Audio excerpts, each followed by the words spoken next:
ریاست بھر میں جاری فیور سروے آج چوتھے روز میں داخل ہو گیا ہے۔ محکمہ صحت کے ذرائع کے مطابق ریاست بھر میں تقریباً 35 لاکھ افراد کا فیور سروے کیا گیا، جس میں سے آج تک 1,78,000 افراد کورونا سے متاثر پانے کے بعد انہیں کورونا کٹ فراہم کرتے ہوئے گھر پر رہ کر علاج کرنے کی ترغیب دی گئی۔ گریٹر حیدرآباد میں 4 روز سے جاری فیور سروے میں 15 لاکھ مکانات کا احاطہ کرتے ہوئے سروے کا آغاز کیا گیا، جس میں زیادہ تر حیدرآباد کے سلم علاقوں میں مقیم افراد کا فیور سروے کیا جا رہا ہے، جس میں اس بات کا پتہ چلا ہے کہ ہر 10 افراد میں سے 2 تا 3 افراد میں کورونا کی علامتیں پائی جا رہی ہیں۔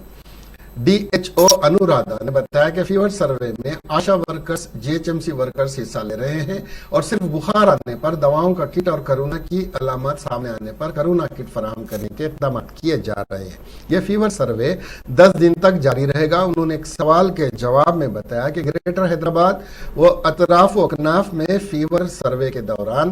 30,000 افراد میں کورونا کی علامتیں پائی گئیں۔